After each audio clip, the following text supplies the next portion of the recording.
নমস্কার। চলে এসছি আবার। আসলে পুরাণ কোষের জন্ম বৃত্তান্ত আপনাদের শোনাতে আমার যেমন ভালো লাগে, মানে আপনারা শুনলে আপনাদের ভালো লাগবে এটা ভাবতেও আমার ভালো লাগে। আবার আমি যে আবার নতুন করে এই স্মৃতি রোমন্থন করছি, এটাও আমার একটা নিজস্ব ভালো লাগা, মানে এটা বলতে আমারও ভালো লাগে।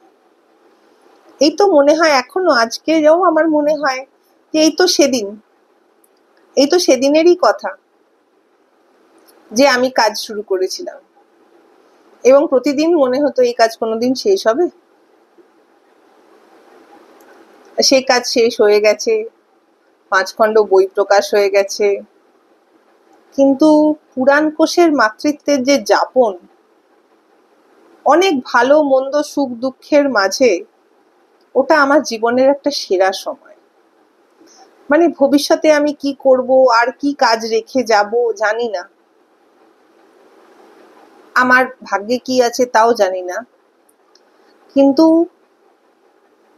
পুরাণ কোষের মাতৃত্ব আমার কাছে একটা তুলনাহীন রকমের ভালো সময়। এত ভালো সময় যে বারবার স্মৃতিচারণ করতেও ভালো লাগে। আপনারা অনেকে যখন জানতে চাইছিলেন তখন আমি অনেকটা কিন্তু কিন্তু করছিলাম ঠিকই, কিন্তু এখন মনে হচ্ছে না, এই গল্পটা করেই রাখি। আমি যেখানেই যাই কাজ করি, আমি থাকি বা না থাকি, এই গল্পটুকু, আমার যাপনটুকু, আমার স্মৃতিচারণটুকু থেকে যাক। যাই হোক, আমি অধ্যাপক ভাদুরীর সঙ্গে আমার মনান্তরের একটা খুব খটোমটো জায়গায় গতদিনের গল্প শেষ করছিলাম। ভালো লাগে না এই আলোচনাগুলো করতে, কিন্তু পুরাণ কোষের মতন একটা বৃহৎ কাজের এত লম্বা সময়ের সবকিছুই তো ভালো হবার নয়, কিছু খারাপ তো থাকেই, আর সেগুলোকে নিয়েই চলতে হয়। 2012 সালের শেষে, একদম শেষে, ততদিনে আমি পুরাণ কোষের প্রবল ব্যস্ততা মাথায় নিয়ে এবং আমার বাবা মা, আমার ছোট ভাই, এদের সঙ্গে মানে এদের সহাবস্থানে সংসারের নানা ব্যস্ততায় পুরাণ কোষকে টাইম দেওয়া যাচ্ছে না, এবং অন্যান্য নানা কারণে আমার বাবার বাড়ি ছেড়ে ভাড়া বাড়িতে উঠে গেছি, আলাদা, একা, বইপত্র সঙ্গে নিয়ে। যাই হোক, 2012 সেসব গল্প পরে একদিন কখনো সময় সুযোগ হলে শোনাবো। সেটা আমার গল্প, সেটা পুরাণ কোষের গল্প নয়,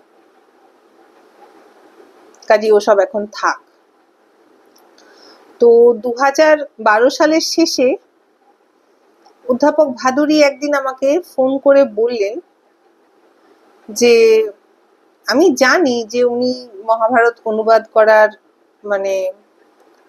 অনুবাদ করার উচ্চাকাঙ্ক্ষা রাখেন, মহাভারত অনুবাদ করতে চান। বিশেষ করে উনি যে ধারাবাহিকটা লেখেন, 1993 সাল থেকে লিখছেন, কথা অমৃত সমান সিরিজ, সেখানে মহাভারত নিয়ে বিস্তারিত ওনার বিশ্লেষণ ইত্যাদি ঘটনা সব আলোচনা করেও ওনার মূল লক্ষ্যশ্লোকী মহাভারত অনুবাদ করার একটা ইচ্ছা, আগ্রহ ছিল। তো সেই জায়গা থেকে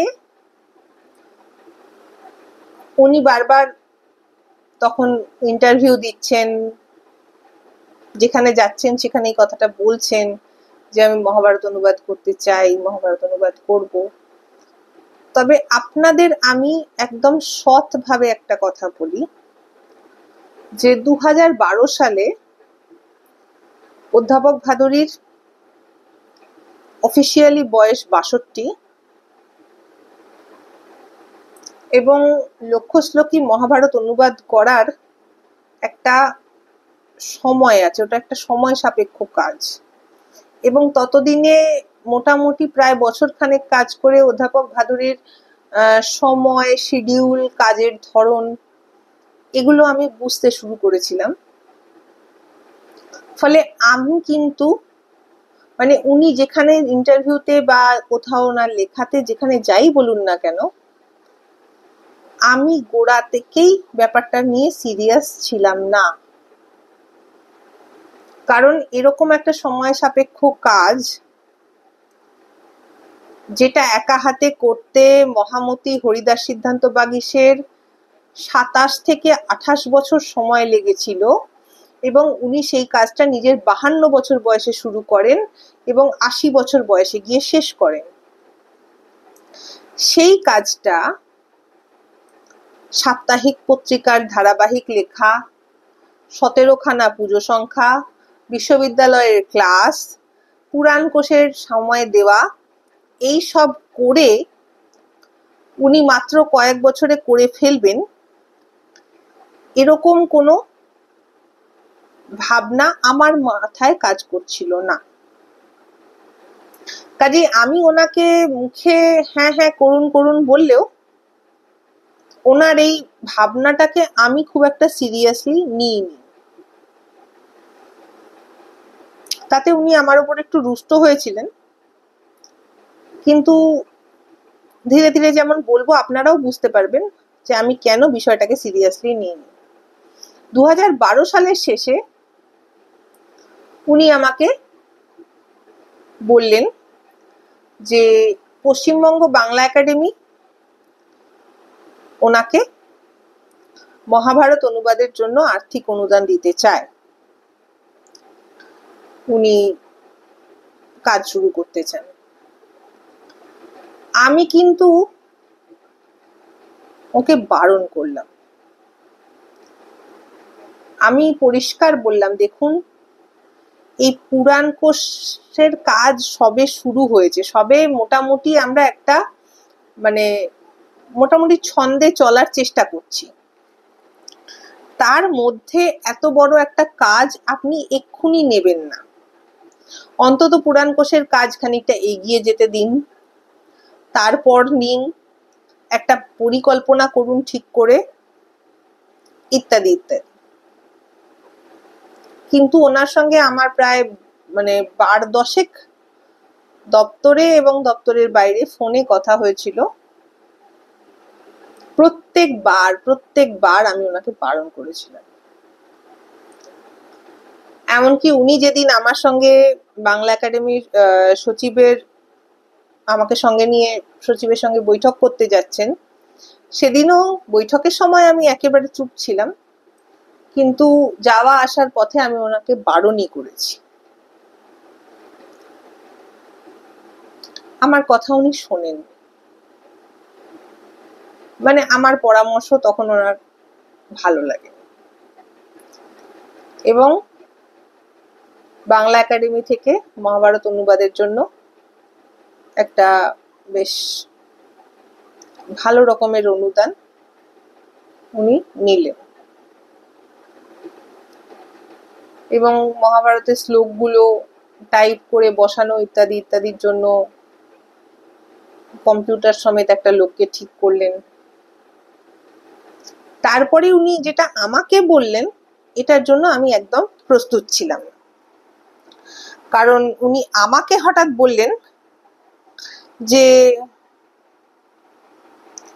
তুই একটু একটু করে অনুবাদ করতে শুরু কর। দেখুন, আমি মহাভারত পুরাণের আগ্রহী পাঠক, গবেষক বা উৎসাহী মহাভারত পুরাণ বিষয়ে সবকিছু নিজেকে ভাবতে রাজি আছি, কিন্তু আমি নিজেকে মহাভারত অনুবাদের যোগ্য বলে না ২০১২ সালে মনে করতাম, না আজকে মনে করি। মহামতি হরিদাস সিদ্ধান্ত বাগীশ আমার মাতুলালয়ের জ্ঞাতি আত্মীয়, সম্পর্কে আমার প্রমাতামহ। তার অনুবাদ আমার কাছে সত্যি কথা বলতে একটা বাংলা সাহিত্যের একটা রত্ন। মূল সংস্কৃত শ্লোক, অনুবাদ, নীলকণ্ঠকৃত টিকা, সঙ্গে নিজের রচনা করা একটা টিকা। এবং আমার মানে আজকেও মনে হয় যে এখন যখন ওনার মানে হরিদাস সিদ্ধান্ত বাগীশের মহাভারত অনুবাদের ঘটনার পর এত বছর কেটে গেছে, ওর মৃত্যুর পরও 60 বছরের বেশি হয়ে গেছে, আমার এখনো মনে হয় যে ওর অনুবাদ এখনো অতটা আউটডেটেড হয়ে যায়নি, যে তার বদলে আরো চলিত, আরো তরল গদ্যে একটা অনুবাদের প্রয়োজন আছে। আর যদি বা থাকেও, সেখানে অনুবাদকের জায়গায় আমি নিজেকে কল্পনাও করছিলাম না।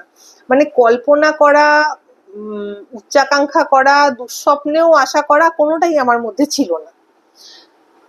অধ্যাপক ভাদুড়ির মধ্যে ছিল, এবং ওনার এই প্রথম পদক্ষেপটাতেই আমার কাছে বিষয়টা একটু মানে অদ্ভুত হয়ে দাঁড়ালো। আপত্তি, বিরক্তি কোনোটাই আমি বলতে চাই না, অদ্ভুতই বলবো। কারণ উনি যেভাবে আমাকে বললেন যে তুই একটু অনুবাদ করতে পারিস তো, আমি একদম আশা করিনি। আর সত্যি বলতে কি, ঠিক এইরকম একটা কিছু হতে পারে বলে আমি জানতাম এমনটা নয়, কিন্তু উনি যতটা সিরিয়াসলি প্রজেক্টটা নিলেন, কাজটা কিভাবে করবেন সেই সম্পর্কে আমি যে সন্দিহান ছিলাম, আমার সেই ধারণাটা যে ঠিক ছিল, ওনার এই প্রথম বাক্যে আমি বুঝতে পারলাম। পুরাণ কোষের তখন প্রচন্ড ব্যস্ততা, মানে পুরাণ কোষ তখন আমার কাছে পারলে 24 ঘন্টা সময় দাবি করে। মানে কোনো রকমে চারটি খাওয়া আর ঘুম ছাড়া, আর দৈনিক কিছু সামান্য কাজকর্ম ছাড়া আমার পুরো সময়টাই পুরাণ কোষের জন্য যেত। আমাদের প্রয়োজন ছিল যে প্রত্যেক টিম মেম্বার দিনে অন্তত 10টা ছোট এন্ট্রি লিখবে, এবং বড় এন্ট্রি হলেও 2-3 পৃষ্ঠার লেখা যদি হয় তো অন্তত একটা লেখা শেষ হবে। কিন্তু আনফর্চুনেটলি আমাদের কাজ ঠিক সেই তালে চলছিল না। ফলে আমি সেটা যতটা সম্ভব পুষিয়ে দেওয়ার চেষ্টা করছিলাম, অফিসে বসে এবং বাড়িতে বসে। মানে আমার এমন দিন গেছে যে আমি সারাদিনে বসে 50-60টা ছোট এন্ট্রি লিখেছি, তাও আবার রবিবার দিন। হ্যাঁ, আমার এমন দিন গেছে যে আমি একসঙ্গে 3-4টে বড় এন্ট্রি লিখবো বলে নিয়েছি, যে যখন যেটাতে যেরকম ইনফরমেশন পাওয়া যাবে আমি সেরকম লিখতে লিখতে যাব। এইরকম একটা প্রচন্ড ডামাডোলের মাঝখানে মহাভারত অনুবাদের ওনার এই যে ধারণাটা, এটাকে আমি প্রশ্রয় দিতে রাজি ছিলামও না, আর দিইও নি। আবার সামনাসামনি পারবো না বলতেও পারছিলাম না, কারণ সেটা একটা ঝগড়াঝাটির পরিস্থিতি তৈরি করবে। ফলে আমি একটু হবে বলে বিষয়টা এড়িয়েই গেলাম।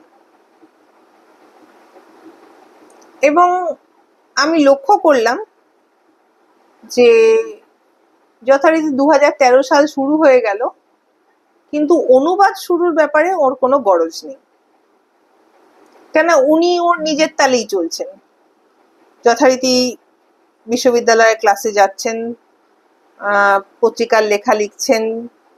ততদিনে ওনার সরকারি অনুষ্ঠানে যাতায়াত বেড়েছে, সেসব জায়গায় যাচ্ছেন।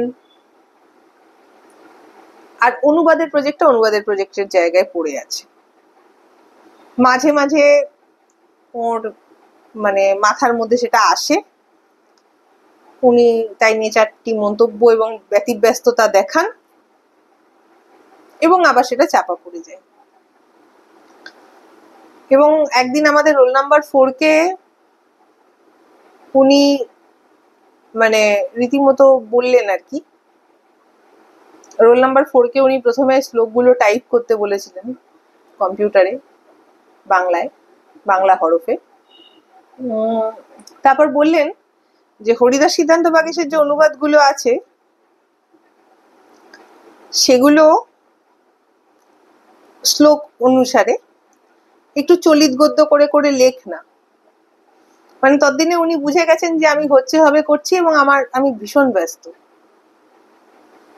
বিশ্বাস করুন আমি দপ্তরেই ছিলাম এবং মহাভারত অনুবাদের নামে এরম একটা তামাশা আমার একেবারে হজম হয়নি। আপনারা ভাববেন যে এত বছর বাদে এই প্রসঙ্গ তুলে আমি অধ্যাপক ভাদুরীকে বদনাম করার চেষ্টা করছি, একদম না।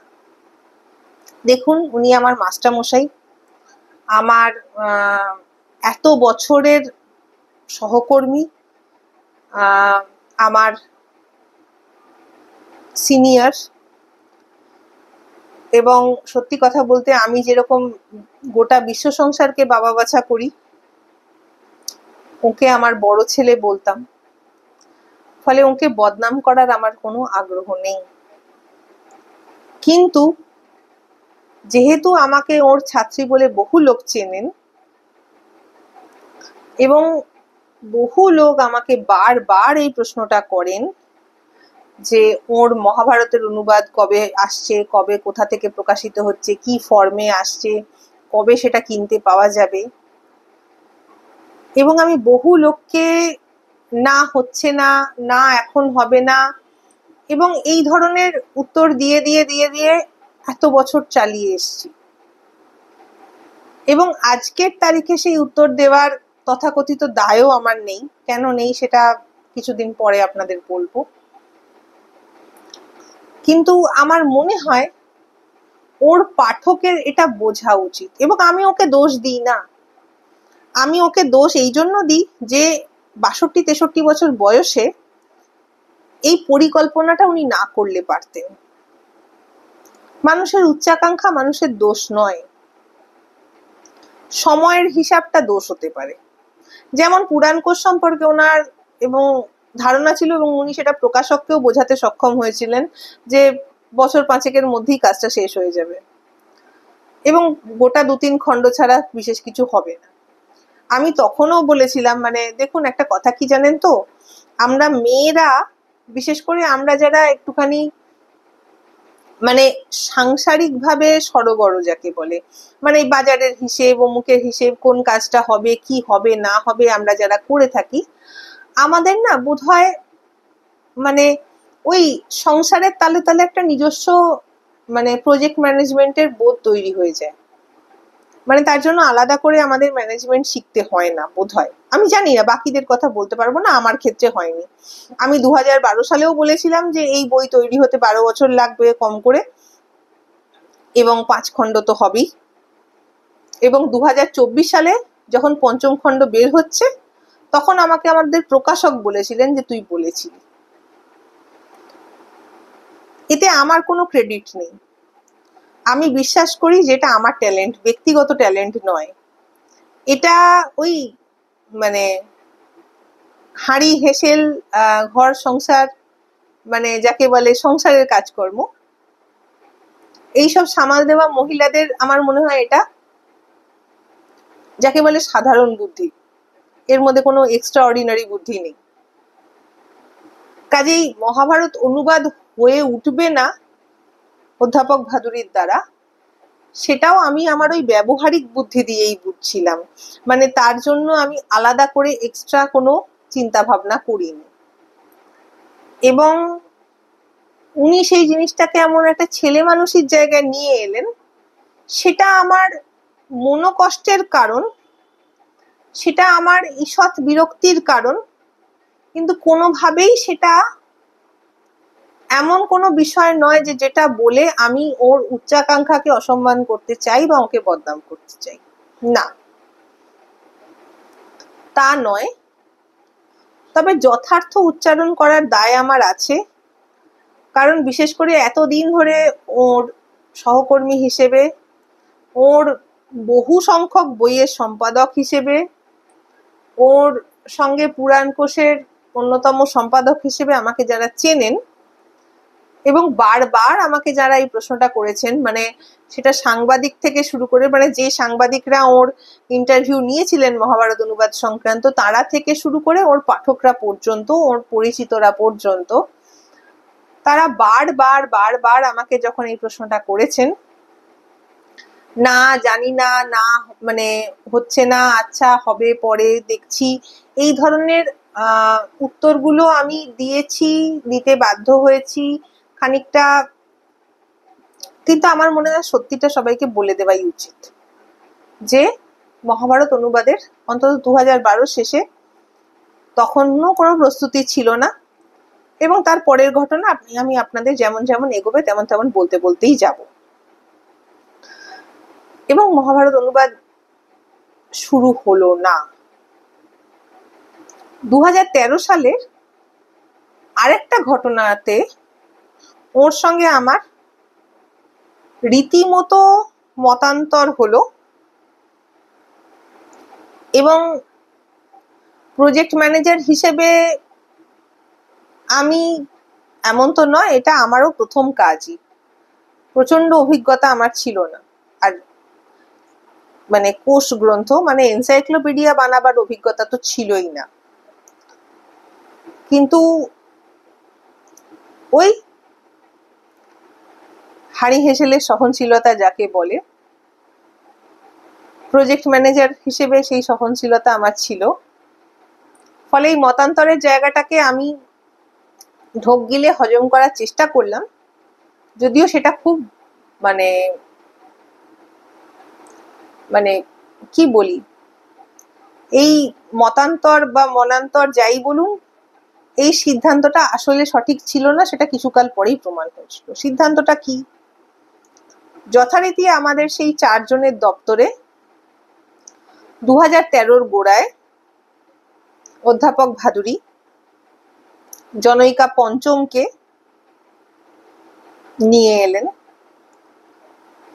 তার নিজের পছন্দে, নিজে সংগ্রহ করে, নিজের সিদ্ধান্তে। এবং কেন নিয়ে এলেন? কারণ আবারও এই যাকে নিয়ে এলেন সে সংস্কৃতের লোক নয়, পুরাণের লোক তো নয়ই, মানে তার রামায়ণ মহাভারতের বেসিক সেন্স এতটাই খারাপ যে আমি তাকে উপেন্দ্র কিশোরের ছেলেদের রামায়ণ মহাভারত কিনে পড়তে বলেছিলাম। এবং এই মেয়েটি এলো এই জন্য, মানে অধ্যাপক ভাদুরী আমাকে যে কারণটা বললেন, যে ও বাড়িতে বসে আছে, ওর বিয়ে হচ্ছে না এবং ও মোটা হয়ে যাচ্ছে। একে আমি রোল নাম্বার 7 বলতে চাই, যথারীতি নাম আমি করবই না। কিন্তু এইবার আমি সত্যি বিরক্ত হয়েছিলাম এবং রেগে গিয়েছিলাম, কিন্তু আমি মুখে কিছু বলিনি, কারণ 2011 সাল থেকে শুরু হওয়া কাজের পর, মানে প্রায় বছর দেড়েক কাটার পর, আমি ওর এই যে লোক জোগাড় করে আনা এবং বিভিন্ন মানে অদ্ভুত অদ্ভুত অজুহাতে তাদেরকে কাজের যোগ্য বলে বিবেচনা করা, এটা আমি ততদিনে বুঝে গিয়েছিলাম। কিন্তু কেউ মোটা হয়ে যাচ্ছে সেই জন্য সে এখানে কাজ করবে, এটা আমার একেবারে হজম হয়নি। এবং পরে বিষয়টা দাঁড়ালো সেরকম, আপনাদের তো আমি বললামই যে রামায়ণ মহাভারতের যাকে বলে ছোটবেলার গল্প শোনার যে আইডিয়াটুকু, সেটুকুও তার ছিল না। সে অধ্যাপক ভাদুরীর ফ্যান ছিল নাকি, কিরকম ফ্যান ছিল আমি এখন অব্দি আবিষ্কার করতে পারিনি, কেন অধ্যাপক ভাদুরী তো সাধারণত মহাভারত পুরাণ সংক্রান্ত লেখাই লেখেন।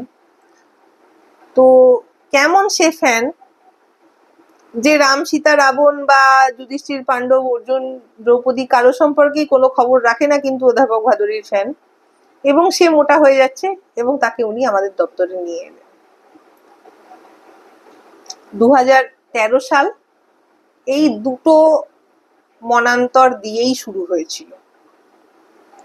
এবং দেখুন, পুরাণ কোষের মানে মাতৃত্বের পর্যায়ে সেই মনান্তরগুলোকে আমি বাড়তে দিইনি। পুরাণ কোষের মাতৃত্বের সহনশীলতা আমার মধ্যে ততদিনে এসে গেছে, এবং ততদিনে আমি স্থির করেছি যে আমি পারি বা না পারি, কাজটাকে শেষ করার একটা জোরদার চেষ্টা আমি করব। ফলে দপ্তরের এই ছোটখাটো বা বড়সড় নানান বিষয়, সেগুলো একদিকে, আর পুরাণ কোষের ব্যস্ততা আর একদিকে। এই ছিল আমার জীবনের, মানে তখনকার আমার জীবনের দর্শন, আমার জীবনের যাপন। কাজেই 2013 সাল এইরকম একটা বিচিত্র ভাবে শুরু হলো, এবং এই রোল নাম্বার 7 কে দিয়ে কাজ করানো আমার জন্য একটা বিষম পরিস্থিতি তৈরি করলো। কারণ রোল নাম্বার 7 যেহেতু শুধু কাজ করতে আসেনি, অধ্যাপক ভাদুরীর অত্যন্ত স্নেহের পাত্রী, ফ্যান ইত্যাদি, ফলে তাকে বকে ঝোঁকে ইনস্ট্রাকশন দেওয়াও আমার পক্ষে সম্ভব ছিল না, এবং আমি দেবার চেষ্টাও করিনি। সেটা অধ্যাপক ভাদুরীর ওপরই ছেড়ে দিয়েছিলাম। সৌভাগ্যক্রমে 2014 সাল পড়তে পড়তে তার বিয়ে হয়ে যায়, এবং সে আমাদের দপ্তর ছেড়ে চলে যায়। এর থেকে বেশি রোল নাম্বার 7 কে নিয়ে আমি কিছুই আলোচনা করলাম না। যাই হোক, 2013 সালের এই ঘটনাটুকু বাদ দিয়ে আর মহাভারত অনুবাদের নানান রকম ব্যর্থ প্রয়াস ছাড়া পুরাণ কোষের নানা ব্যস্ততায় আমাদের 2013 সাল কেটেছিল। সেখানে আর কোনো, মানে যাকে বলে বাড়তি শোনাবার মতন গল্প নেই। এবং 2013 সাল চলতে চলতেই অধ্যাপক ভাদুরীর জীবনে কয়েকটা ঘটনা ঘটলো, যেটা 2014 সাল থেকে ওর জীবনকে এমন একটা অন্য রাস্তায় বইয়ে দিল যে তার খুব বড়সড় প্রভাব আমাদের পুরাণ কোষের দপ্তরেও পড়ল। যাই হোক, সেই গল্প আমি আপনাদের আবার পরের দিন শোনাবো, কারণ এগুলো বলতে সময় লাগবে। আপনারা ভালো থাকবেন, সঙ্গে থাকবেন, এবং অনেক দিন ধরে না, আশা করি আর কয়েকটা পর্বের মধ্যেই এই গল্প শেষ করতে পারবো। ভালো থাকবেন, নমস্কার।